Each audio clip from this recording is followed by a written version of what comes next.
Hola, bueno, vamos por el cuarto intento. Es tan bueno este vivo, se está haciendo desear.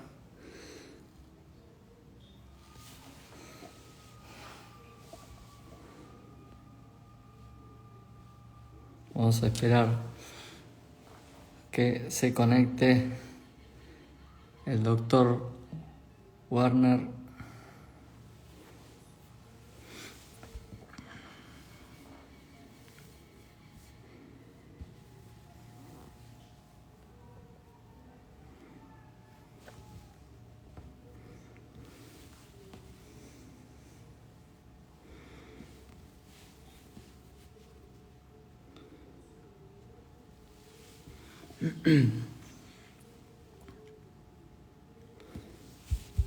Ahí, Medicina Gastro se conectó. Vamos a ver si logramos así enlazar. Doctor, le envié la solicitud.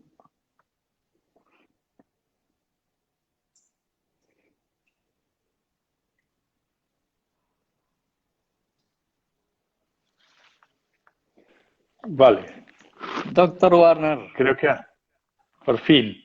ahí estamos conectados. Vale, pues muy bien, Bueno, pues ya está. bárbaro. Primero quería agradecerle muchísimo el hecho de esta participación.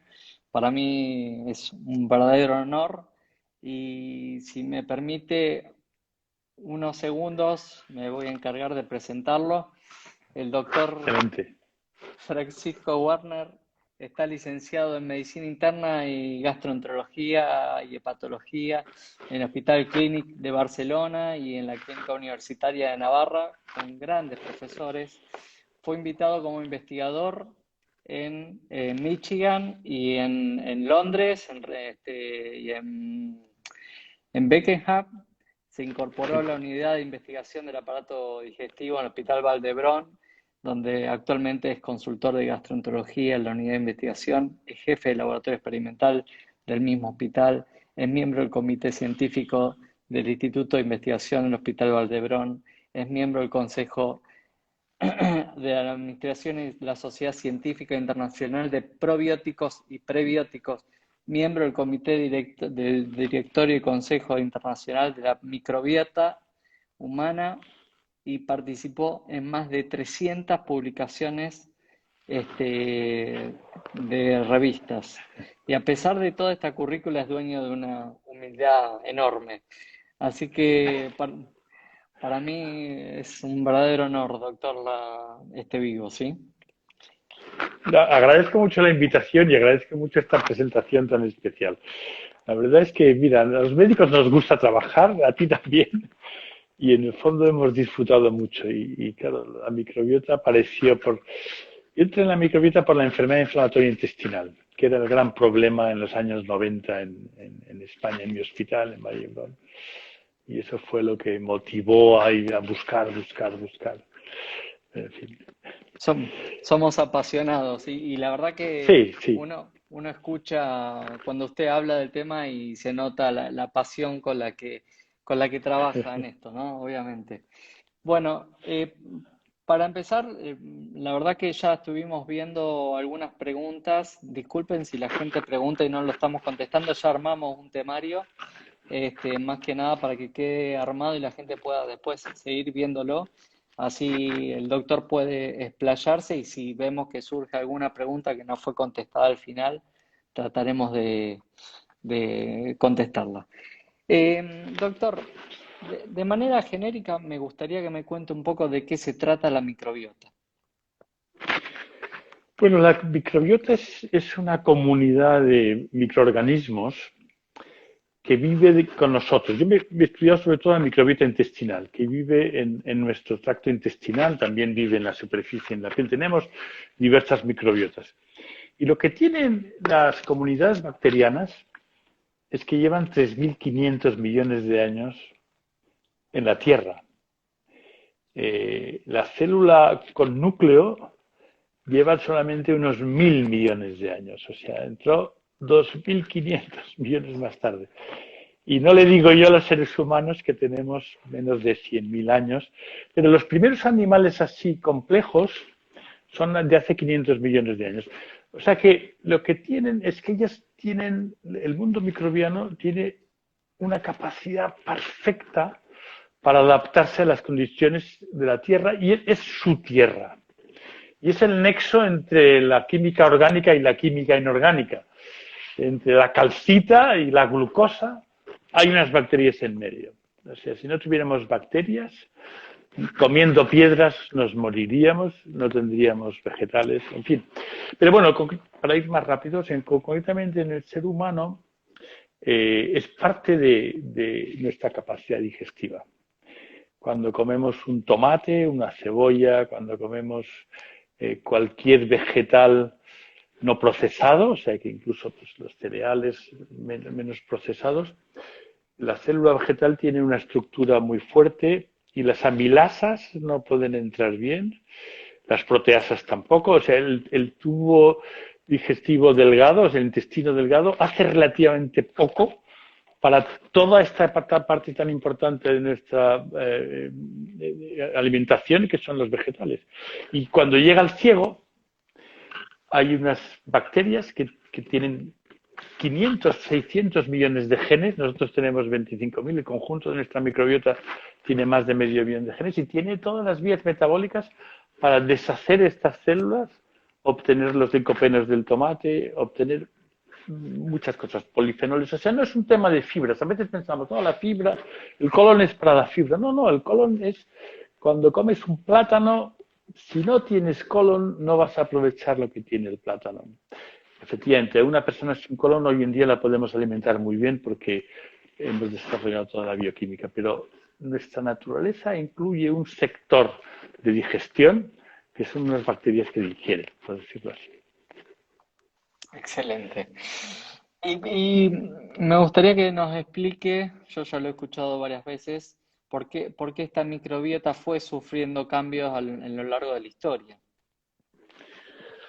Claro, y entonces lo que ha ocurrido es que cuando hemos entendido que habían enfermedades infecciosas, y esto lo entendimos hace 150 años mejor, pero antes ya se hacían confinamientos. El hospital donde yo trabajo, en el Hospital Valle Hebrón, está en una zona donde antiguamente había un monasterio de los Jerónimos, que cuando había peste en Barcelona, los enfermos apestados iban ahí arriba, que estaba a 15 kilómetros de la ciudad, y era el confinamiento de esa época, o sea que ya sabían, y esto estamos hablando del año 1400, y lo mismo seguro que ocurría en Argentina también, pues cuando había un problema, en todas las partes del mundo se aislaba a los enfermos, aquí ya se sabía que había enfermedades transmisibles.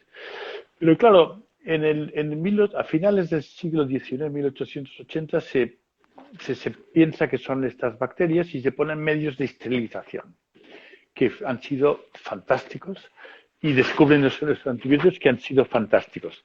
Pero no nos dimos cuenta que eso nos ha hecho perder no solamente a las bacterias peligrosas, sino a muchas de las bacterias mejores que estaban muy asociadas a nosotros. Se sabe que las bacterias que viven con nosotros y han vivido muchos años pierden muchos de sus genes porque, por ejemplo, la temperatura se las damos nosotros y el ambiente anaerobio también bastante. Les damos mucho de comer, les ponemos, con lo cual hay genes que ya no los utilizaban. O sea, hay muchas bacterias que eran muy dependientes de vivir con nosotros. Y esas bacterias se han ido perdiendo y como el cambio ha sido en 50, 60 años, hemos perdido la capacidad. Entonces ahora hay gente que come un tomate y ya le da gracia, no quiere volver a comer, tiene que hacer una dieta FODMAP, porque ha perdido esos genes. Y claro, a la dieta FODMAP aún pierde más. Hemos estudiado esto y hemos visto que con la dieta FODMAP empiezan a... O sea, y claro, cuando vuelves estás peor que antes. O sea, después de este mes de FODMAP, hay que adaptarse y hay que intentar recuperar estas bacterias que nos ayudaban a esto, a degradar una berenjena, a degradar. Este es un problema. Porque la otra parte es que todo el tubo digestivo es la ventana más importante del sistema inmune, algo que no sospechábamos hace 20 años, pero es donde hay más folículos linfoides, donde hay más ventanas para reconocer al mundo microbiano y a la vez, pues eso, el tránsito de bacterias, cuando comíamos las cosas medio contaminadas, pues de vez en cuando había una diarrea, pero el sistema inmune sabía mucho, estaba muy bien instruido. Ahora compramos estos productos en una bolsa de plástico, está todo esterilizado, no pasa casi ninguna bacteria, nuestro sistema inmune está muy descontrolado. O sea, son estas dos cosas, nos ayudan a digerir y nos ayudan a regular la inmunidad. También creo tiene que ver un poco con el tema del amamantamiento y que hay muchas más cesáreas, ¿no? Eso también ha modificado un poco. Exacto, este es otro dato que han estudiado sobre todo en Estados Unidos. La transmisión vertical, o sea que una de las cosas que es verdad que es tan importante como lo de los antibióticos es que la transmisión vertical se ha ido perdiendo. Mm. Y cuando, sí, Gloria Domínguez Bello, que es una venezolana que ahora es profesora en New Jersey, en la Universidad de Rutgers, ella estuvo estudiando bacterias en poblaciones de Amazonia, en Venezuela, de la zona de selva de Venezuela, selva amazónica, y veía que las bacterias que tienen las personas estaban también en las paredes de la choza, estaban, o sea, eh, estaba todo contaminado por las bacterias humanas, pero bebían agua del río y no les pasaba nada. Ella tenía que echar una pastilla de cloro y esterilizar todo, porque claro, estaban perfectamente inmersos en un mundo bacteriano que les hacía tener un sistema inmune muy potente y que no dejaban sitio al invasor. O sea que cuando entraba el invasor, seguramente habían infecciones también y probablemente mortalidad infantil, y estos datos seguro que están, y a lo mejor. Pero hemos ganado muchísimo y hemos perdido algo. Hay que intentar no perder lo que hemos ganado, o sea, no hay que volver a la tuberculosis, pero darnos cuenta de lo que hemos perdido para rectificar el rumbo, ¿no? Se entiende perfecto. Bueno, ya esbozó una de las funciones que se conocen hasta ahora de la microbiota que tiene que ver con su participación en la inmunidad. ¿Cuántas funciones, bueno, mencionó también la digestión de alimentos, qué otras funciones se le puede atribuir a la microbiota desde el punto de vista del aporte del aparato digestivo, Sí. sistema nervioso? Sí, o sea, clásicamente las funciones que se han visto son funciones metabólicas, o sea, estos 500 genes y funciones bioquímicas que nos aportan y nos ayudan a comer todos los vegetales, o sea, incluso curiosamente en los niños que han estudiado en África pueden degradar la celulosa. La celulosa son cadenas de glucosa, igual que el almidón.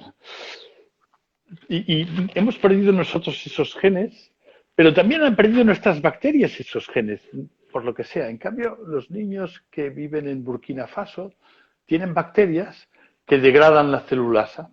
Bueno, pues entonces, por un lado, estas funciones metabólicas, que sintetizan, entre otras cosas, aminoácidos también estas bacterias, como en los rumiantes, que las bacterias son las que les generan más proteínas. Pero bueno, esta es una. La otra función son las funciones tróficas, que la primera que se entendió fue la de estimular el sistema inmune y regularlo, pero luego se ha visto que hay funciones, que los animales, por ejemplo, Genfree, no crecen del todo bien. O sea, las funciones tróficas afectan a todo el cuerpo, incluso el sistema nervioso central. Y esto es relativamente poco conocido en sus mecanismos. O sea, sí que vemos que un ratón Genfree tiene una actitud, un comportamiento anormal. En cambio, el colonizado tiene un comportamiento mejor. Por ejemplo, se ha visto que en la depresión, en personas humanas, Muchas de estas enfermedades se relacionan con las enfermedades crónicas no transmisibles que han aumentado en la sociedad desarrollada. O sea que estas son las funciones tróficas.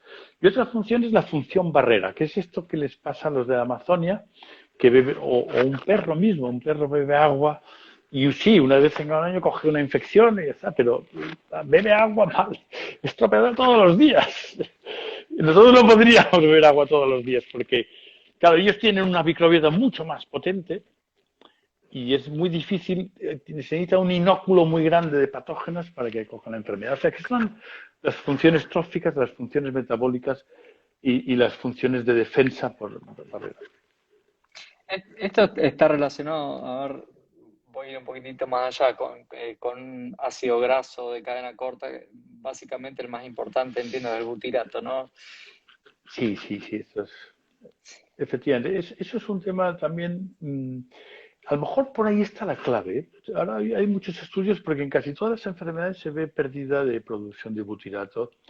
Claro, es probable que la simbiosis consiste en que nosotros damos un espacio, damos temperatura y damos alimentación a unas bacterias para que ellas nos ayuden a degradar y nos produzcan butirato.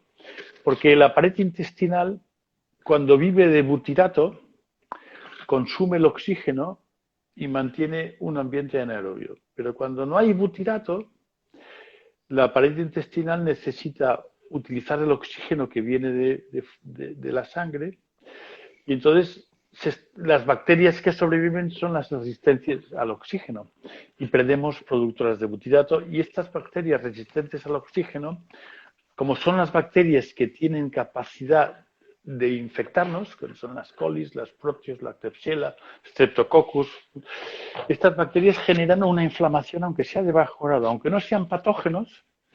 Si tienes a alguien que te está pinchando, no te está matando, pero se te va poniendo la cara roja, ¿no? Pues es un poco ahí la pared, si la pared está llena de E. coli y de proteus y de bacterias y no están los anaerobios que no pretenden nunca invadir porque el oxígeno no les interesa, pero si tenemos otras que sí que les puede interesar invadir, algunos autores, y ha salido algún paper en Nature, piensan que probablemente la clave de la simbiosis está en esto, en tener unas bacterias que no les interesa invadir porque son muy anaerobias, que procesan muy bien los alimentos, generan butirato y la mucosa vive del butirato. Bueno, en fin, es algo que tendremos que entender cada vez más. ¿Sí? Bien. Después vamos a hablar del principal estímulo del butirato, ¿no? Pero hay algo que se está poniendo así de moda y he escuchado el tema de que hay pacientes que vienen con el diagnóstico de tengo permeabilidad o tengo el síndrome de permeabilidad intestinal. La verdad es que me gustaría a ver si nos puede hablar un poco de esto. Sí, esto es verdad, es una cosa. A ver, el tema está claro en una situación que era la enfermedad hepática avanzada, es donde la translocación bacteriana se demostró y entonces el leaky gut, el término leaky gut, se desarrolló precisamente hablando de enfermos con hepatopatías avanzadas, con cirrosis y mucha translocación bacteriana en los años 80. Y lo mismo ocurre de forma aguda en situaciones de shock, en situaciones extremas, cuando falla, bueno, cuando hay fallo multiorgánico, hay translocación masiva, ahí falla la permeabilidad. Lo que ha ocurrido también es que posteriormente y en años más recientes sí que se ha visto que hay algunas enfermedades, sobre todo las enfermedades como el hígado graso o el síndrome metabólico, la diabetes tipo 2, eh, hicieron pensar, y hay datos relativamente indirectos, porque muchos fueron de investigación animal, que había un fallo en la permeabilidad del intestino distal. No es tanto un problema del intestino delgado, porque con su motilidad ahí no falla y la permeabilidad nos interesa porque es donde absorbemos muchos alimentos, pero también absorbemos en el área ileocecal, que absorbemos el butirato, que absorbemos vitaminas, absorbemos aminoácidos. O sea, el área ileocecal también es un área absortiva, tiene una capa de moco mucho más fina Y allí es donde se sospecha que puede haber translocación bacteriana por inflamación de bajo grado de la pared, y esto puede estar relacionado con esta esteatosis hepática tan frecuente. ¿Algún dato sugiere que en niños con autismo esto también parece cierto? El problema un poquito está en que no tenemos instrumentos adecuados para mirarlo en clínica, que esto es lo que nos hará falta, porque se está utilizando la zonulina, pero la zonulina en la biopsia puede servir, pero zonulina en sangre y zonulina en heces los datos no están validados. Y entonces es lo que pasa, que a veces cuando hay una cosa que se sospecha que por ahí van los tiros, que eso puede ser verdad, pero no lo podemos demostrar bien, la medicina alternativa la aprovecha mucho y engaña a las personas. Lo siento, pero es así. Engaña a las personas. Les empieza a dar una cosa que no está comprada otra. Y son personas que tienen la inteligencia de ver lo que está de moda. Y bueno, y entonces yo creo que en este momento es una hipótesis interesante. Necesitaríamos sistemas para medirlo bien y para corregirlo, pero hoy no tenemos nada validado. Qué buen concepto, ¿no? El tema del engaño. La verdad que nosotros en el Hospital de Gastroenterología con el doctor Smeckwell hace algunos años ha realizado investigación en enfermedad celíaca, inclusive pudimos documentarlo mientras con estudios de la silosa, de la decilosa y hasta pacientes con aspirina o aspirinetas aumentaban la permeabilidad y eso. Claro, O- claro. por eso. Bueno, y esta es una pregunta que me envió el doctor Gabriel Vinderola, que es Ah, sí, sí, amigo. Sí, sí, y conocido, y está en ISAP ahora. Sí, sí. exacto, que bueno, es ferviente admirador suyo. Me pregunta qué validez tienen estos test perfilados de microbiota que se ofrecen que en diferentes lugares, si tienen algún sentido clínico. Y bueno, de ahí vamos a enganchar dos preguntitas más. Claro, estos test, a ver, posiblemente en el futuro serán muy útiles cuando tengamos marcadores bien validados. Y para validar estos marcadores se tiene que ver la sensibilidad y la especificidad para un diagnóstico concreto o para una decisión concreta, ¿no? No hay nada hecho de esto. Por tanto, estos test en este momento solamente sirven para enriquecer a personas porque se tienen que pagar. Los hospitales públicos en España no lo hacen, incluso las mutuas de asistencia privada tampoco lo cubren, pero la gente lo paga, paga mucho dinero y entonces mandan una lista muy compleja. En España, además, los resultados no se los mira nadie, los hace una computadora que te dice, si tienes el Faecalibacterium bajo, cuidado, que puedes ser obeso, no sé cuándo. Le ponen una serie de cosas, la gente va al médico corriendo, se ha gastado 400 euros en esto, le han dado 60 páginas, las páginas las ha rellenado una computadora que ha puesto los consejos según lo que ha visto y en la página pone que coma más de esto, en la siguiente pone que coma menos, o sea, hay contradicciones porque nadie se ha mirado el centavo y llegan al médico y el médico les tiene que explicar qué pasa y lo que hay que hacer es romperlo y tirarlo. Hoy por hoy Excelente. es esto. Sí, Excelente. sí. La verdad que inclusive los genetistas están trabajando mucho en el mapa genético y la verdad que ellos le- tienen a veces tantos datos que los datos que creen que pueden servir tratan de no transmitírselo al paciente porque pueden transmitir un mensaje erróneo, ¿no? Entonces es fundamental. Y un poco de la mano de esto que estábamos hablando, ¿existen patrones o taxonomías concretos en distintas enfermedades? O sea, un paciente tiene una colitis ulcerosa, una enfermedad de Crohn, un tumor, un pólipo. Es decir, ¿existen patrones característicos o uno ve que hay tendencia de una flora o de otra? Y si existe una microbiota que uno pueda considerar, esta microbiota es normal.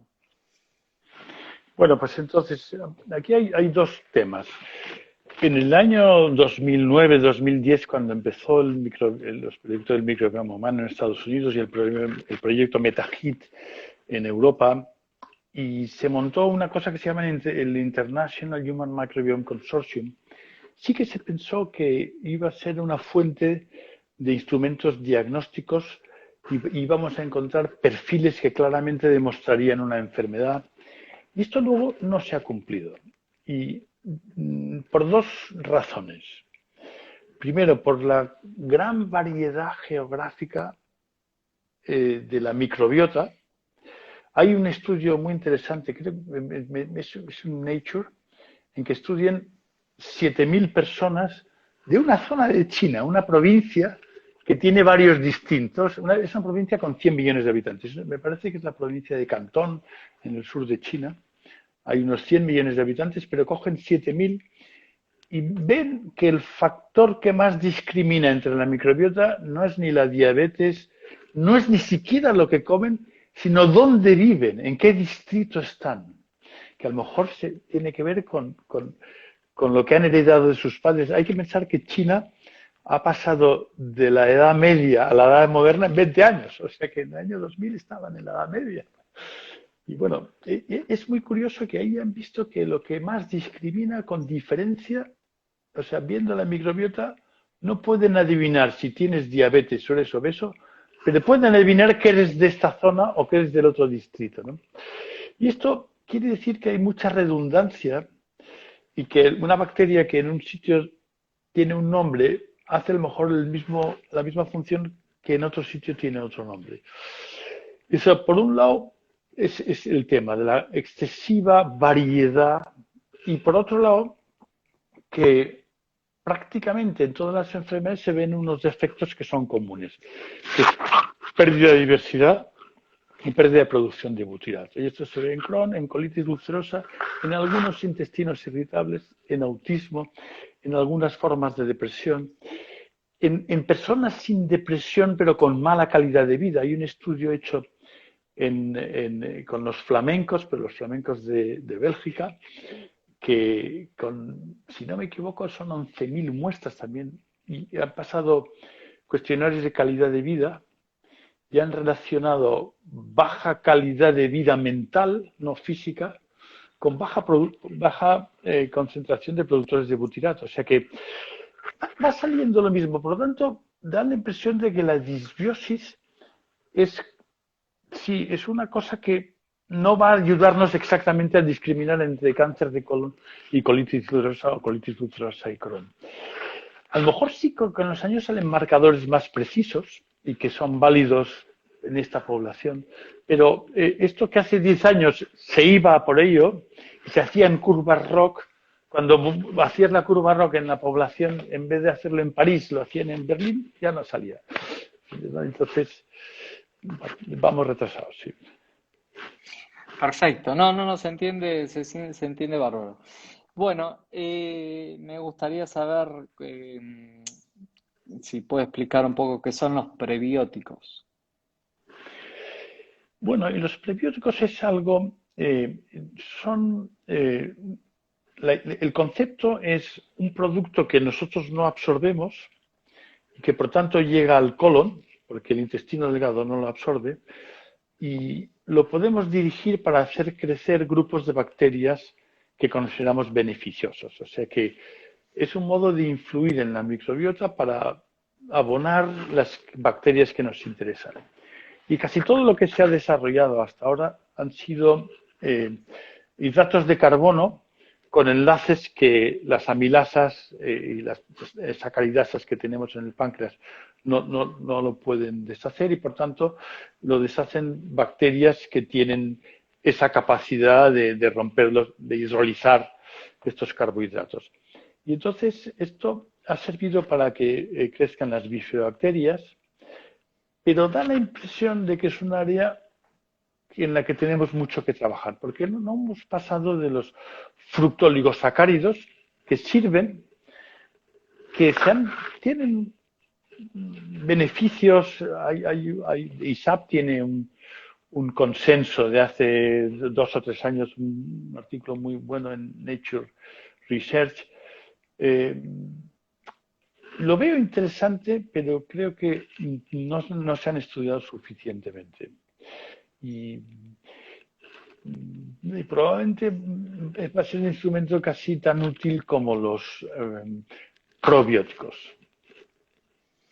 Bu- Y aprovechando que menciona probióticos, me gustaría que nos hable un poco de probióticos.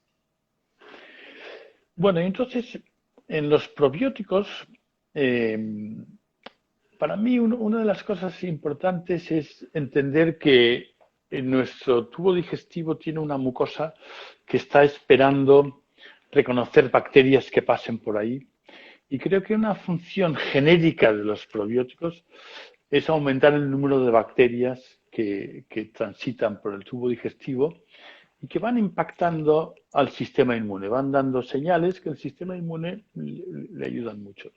Luego hay probióticos ya con finalidades mucho más específicas que pueden utilizarse pues para prevenir la disbiosis cuando se toman antibióticos, o hay probióticos que han servido mucho en niños recién nacidos en la maduración del intestino para evitar la enterocolitis necrotizante, etcétera. Hay ahora bastante interés en probióticos que se utilizan en hepatopatías crónicas.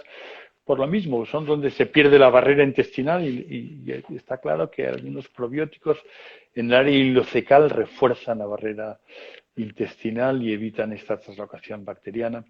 O sea que el tema un poco de los probióticos es que las reglas del juego se describieron por un grupo, en Argentina precisamente hubo un grupo de expertos de la FAO y de la Organización Mundial de la Salud que se reunieron en Córdoba primero y luego en Canadá y generaron unos documentos que sí que se publicaron luego en el 2004, 2005, pero los documentos son del 2001, del 2002, donde ponen los directrices o los para que un microorganismo se llama probiótico tiene que pasar por una serie de pruebas que incluye estudios humanos que demuestran un beneficio.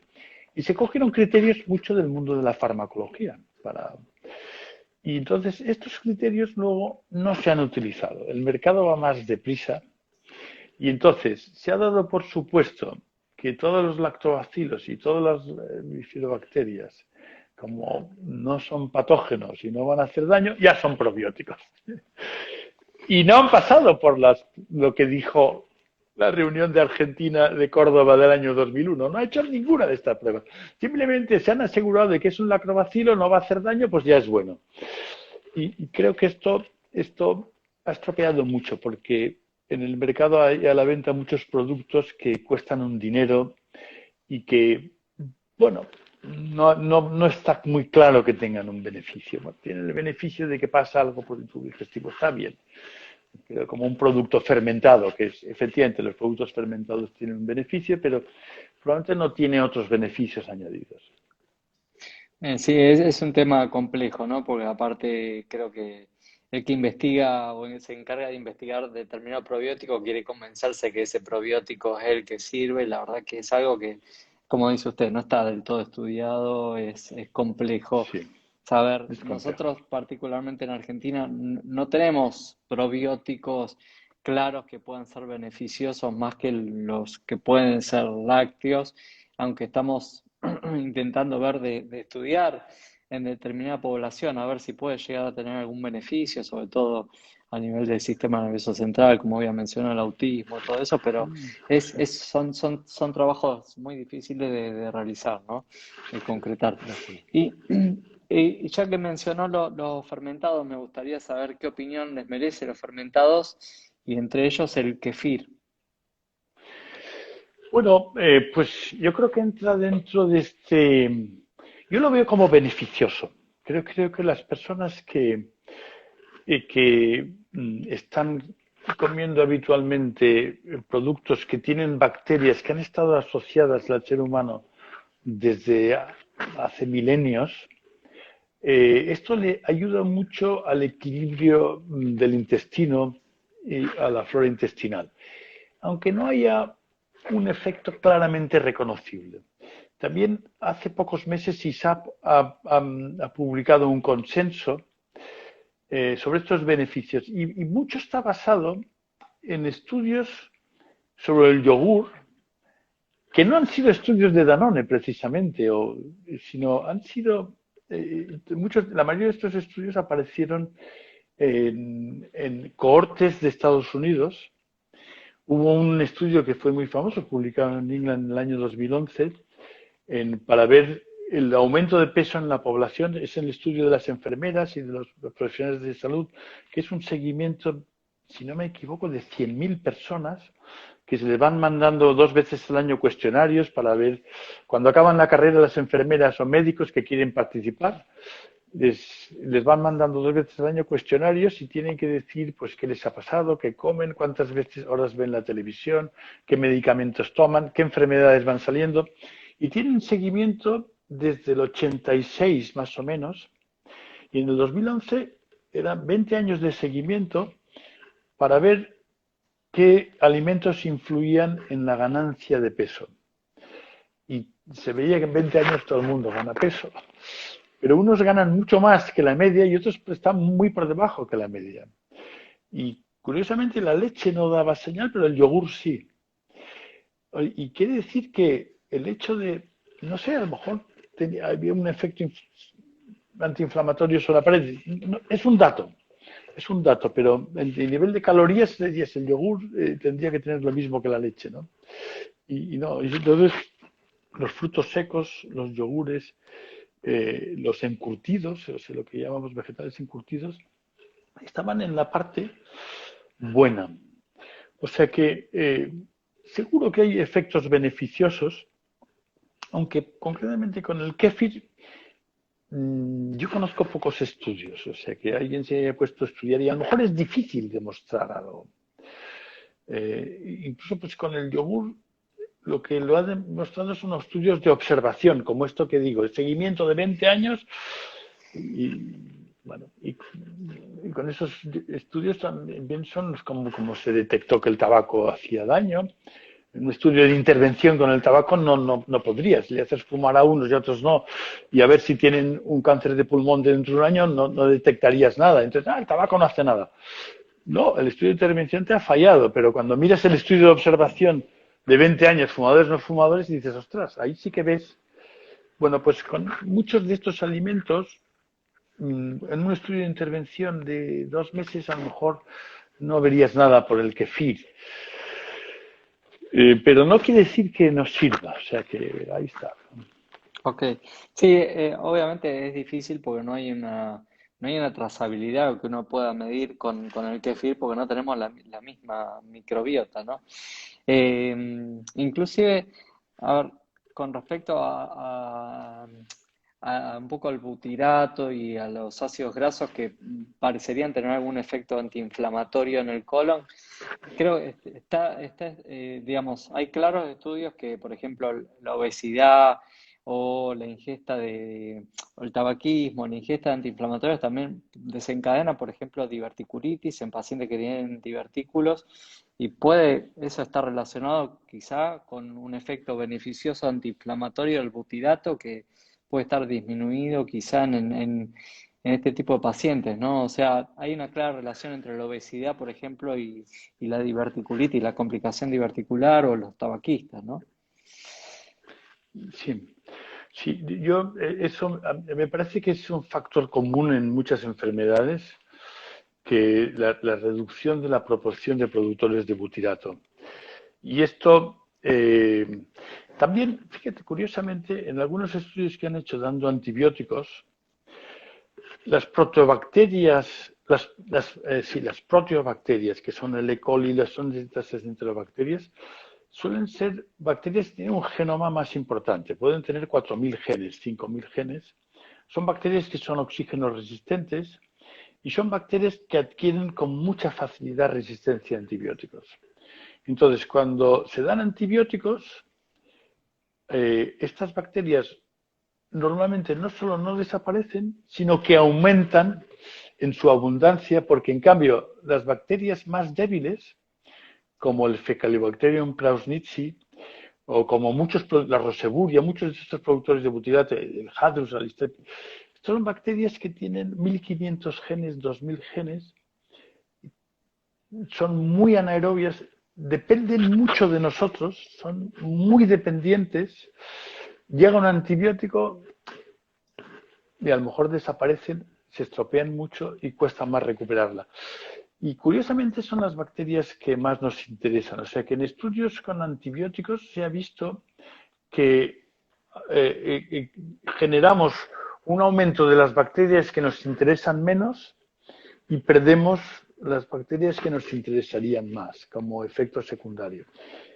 Lo cierto es que la mayoría de las veces en personas adultas se recupera todo bien, pero no es lo mismo en niños también. Por eso también la ingesta de antibióticos en los primeros años de la vida también ahora está saliendo como un factor de riesgo en muchas enfermedades, entre ellas la obesidad, efectivamente. O sea que, sí, sí. El butirato es muy importante. Yo creo que cuanto más aprendamos será mejor. Sí. Excelente, excelente. Bueno, dos preguntas y lo libero, doctor. ¿Eh? ¿Qué futuro le ve al trasplante de la microbiota? Bueno, el trasplante de la microbiota ha servido para Clostridium difficile y como la opción mejor, indudablemente, porque es una situación de muy baja diversidad y probablemente también va a servir para situaciones, y está sirviendo, para, aunque con sus riesgos, pero se está haciendo, para situaciones en las que hay que enfrentarse a muchísimos antibióticos, como por ejemplo es el trasplante de médula ósea, en el que se tiene que aniquilar todo el sistema inmune de una persona por un linfoma, por una leucemia, por el motivo que sea, y se tiene que resetear todo el sistema inmune implantando unas... Y hay un periodo en que el paciente está con una inmunidad muy baja y se van a utilizar muchos antibióticos. Entonces se ha visto que el autotrasplante o incluso el trasplante con bacterias de otra persona, tanto antes como después del implante, simplifica, mejora mucho la evolución y los pacientes se les da de alta mucho antes, recuperan el sistema inmuno mucho antes. O sea que en situaciones donde hay mucho uso de antibióticos, incluso por ejemplo hay un estudio de Austria en cuidados intensivos donde se dan dos antibióticos, tres antibióticos, otro antibiótico, cambias el antibiótico porque ha salido, añades. Estas pacientes hicieron algún estudio y en la microbiota a veces se encontraban 7, 8 especies dominantes en vez de las 150 dominantes que tendrías que encontrar. Y entonces ahí vieron que hacer un trasplante regulaba mucho todo. Porque claro, cuando hay 7, 8 especies, son especies muy invasivas. Las que han quedado son las multiresistentes, las que les gusta el oxígeno y las que están ellas solas, no hay otras bacterias, no te compiten, van a entrar y van a provocar sepsis continuamente. Y curiosamente, un modo de acabar con la sepsis era meter un montón de bacterias que controlan el ecosistema. Y entonces, yo creo que va a haber indicaciones en el área esta, en relación al uso con antibióticos o en relación a la multiresistencia. Pero no parece, los datos son negativos para la obesidad, por ejemplo, el trasplante que esto, si una persona obesa le ponen un trasplante de una persona delgada, no, esto no va a ser así. No parece tampoco que esté sirviendo mucho en enfermedad inflamatoria intestinal. Hay algunos datos positivos, otros negativos. No ha habido, y se ha hecho ya bastantes años. O sea, ni Sí, tampoco pues en otras enfermedades autoinmunes. Por ahí había más expectación de lo que se ha visto. ok, sí, es muy controvertido el tema. Eh, ¿Y qué opinión le merece la cándida intestinal? ¿Existe semejante cuadro? Entiendo que la cándida no, a ver, la tenemos en el organismo, claramente aparece cuando hay una inmunosupresión, algún corticoide inhalatorio, cuando toman un antibiótico las mujeres, pero ¿qué concepto con respecto a la cándida intestinal? Porque otra vez el mismo concepto y la gente que engaña Exactamente. con Sí, sí, conceptos que no están claros, ¿no? exacto. O sea, claro, aquí yo te digo lo que veo en España, que a la gente le enredan porque, uy, hemos visto que hay cándida en tus heces. Si no encuentran cándida en las heces, está mal analizado. Porque, claro, normalmente están en muy baja proporción. Pero la cándida se puede aplicar lo que he dicho de las proteobacterias y las E. coli. Son antibióticos resistentes. Cuando utiliza antibiótico, la cándida no desaparece, al contrario, sobrecrece, pero le queda más espacio. La cándida resiste muy bien al oxígeno, se puede pegar a la pared y entonces sí que puede inflamar. Y la cándida, incluso en situaciones muy extremas, puede traslocar. O sea que, bueno, entonces, el concepto es que cuando el ecosistema se empobrece, entonces es cuando estás favoreciendo a la cándida. Pero en España les están diciendo, no, no, cuando tú comes, se lo come la cándida y crece, y entonces le quitan todos los fermentables, todos los alimentos que van a producir butirato. O sea, están haciendo lo que la cándida quiere. Porque la cándida vive del moco y de la pared perfectamente. La cándida le importa un bledo que te comes tomate o cebolla, le da igual. Si que prefieres la pared y el moco. Y entonces, si tú le quitas ahora el tomate y no sé cuánto, no sé qué, por la cándida, le estás favoreciendo todo, ¿no? Y, o sea, son engaños y que a la gente le hacen sufrir, porque normalmente les ponen unas dietas muy restringidas. Y cuando tienes una dieta, yo también, mi experiencia es que cuando tienes una dieta restringida, primero te encuentras mejor porque fermentas menos, pero el día que comes un poquito de otra cosa, has perdido mucha adaptabilidad, te encuentras peor, y entonces ya no podré volver a comer esto, y entonces esa gente se mete en unas situaciones sin salida y todo, y te dice, no, no, es que si como esto, enseguida noto la cándida. La gente se convence. Dios mío, por favor, por favor. Bueno, acá O sea que, peligroso. sí, veo que Gabriel Vinderola le está diciendo qué genio Pancho acaba de escribir. No, bueno, es Eh, lo que nos pasa. no, por ahí me gustaría, y usted dejó ver bien y están preguntando por el tema del butirato, por ahí el concepto, ¿no? Y en parte lo acaba de decir, quizá achicar la dieta en un principio hace sentir mejor, pero lo que necesitamos es que la flora sea diversa y para eso necesitamos ingerir más fruta, más verdura, más frutos secos, más semillas, ¿no? Ciertísimo. El American Gut Project tiene una publicación muy buena. El American Gut Project es un estudio que han hecho en Estados Unidos donde voluntariamente la gente puede mandar una muestra de heces y $90, pero la gente lo hace. A Rob Knight, que es un investigador extraordinario, es un neozelandés, y este hombre ha juntado datos de más de 15.000 personas y ha empezado a ver qué factores marcaban la diferencia. Y entonces una de las cosas que él pensaba es que los vegetarianos iban a estar mucho mejor que los omnívoros. No, no se discriminaba bien entre vegetarianos y omnívoros. Lo que discriminaba era las personas que toman mucha variedad de vegetales contra las personas que toman poca variedad de vegetales. O sea, y me parece que el dato que ponían más de 30 o más vegetales a la semana o 10 o menos. O sea que un vegetariano que siempre estaba con arroz, patata, con sus cuatro cosas, estaba tan mal como el omnívoro. O sea que es, sí, diversidad de microbiota es diversidad de alimentación. Sí. Excelente. Bueno, y como para ir terminando, me gustaría que, bueno, un mensaje para llevarnos a casa todos, ¿no? Con respecto a la microbiota y qué uno puede hacer.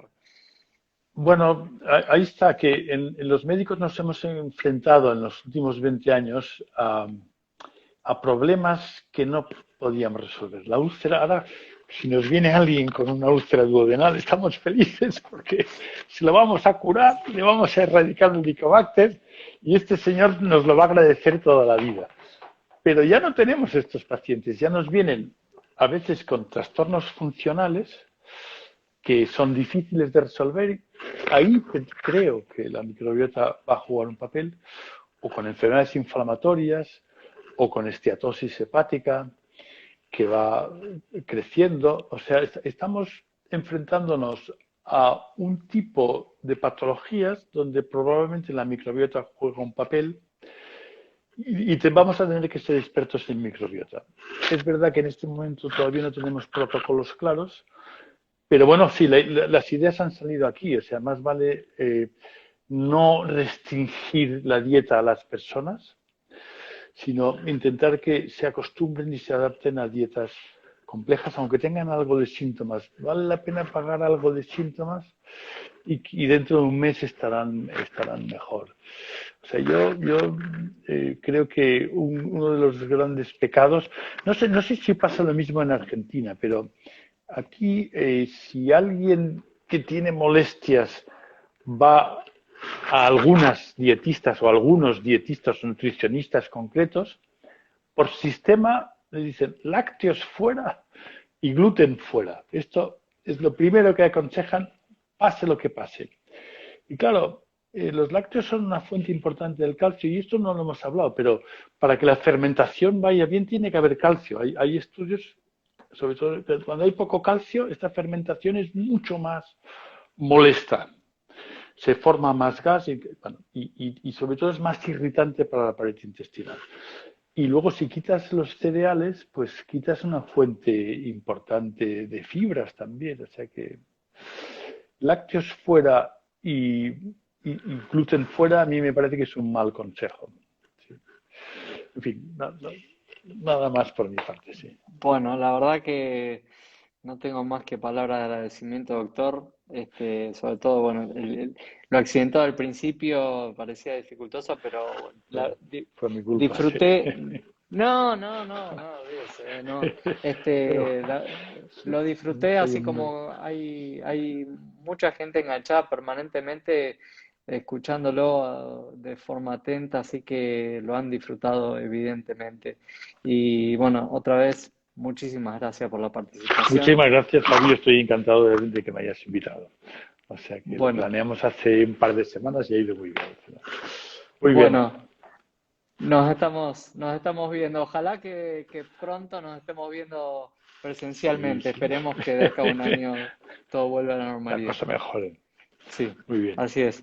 Bueno, De acuerdo. muchas gracias, Adiós. Un doctor. saludo a Hasta todos. Un luego. saludo. Un saludo a Hasta Gabriel. luego. Sí. Le Sí. mando, ahí está saludando. Sí. Muy bien. Adiós. Sí, sí. Adiós.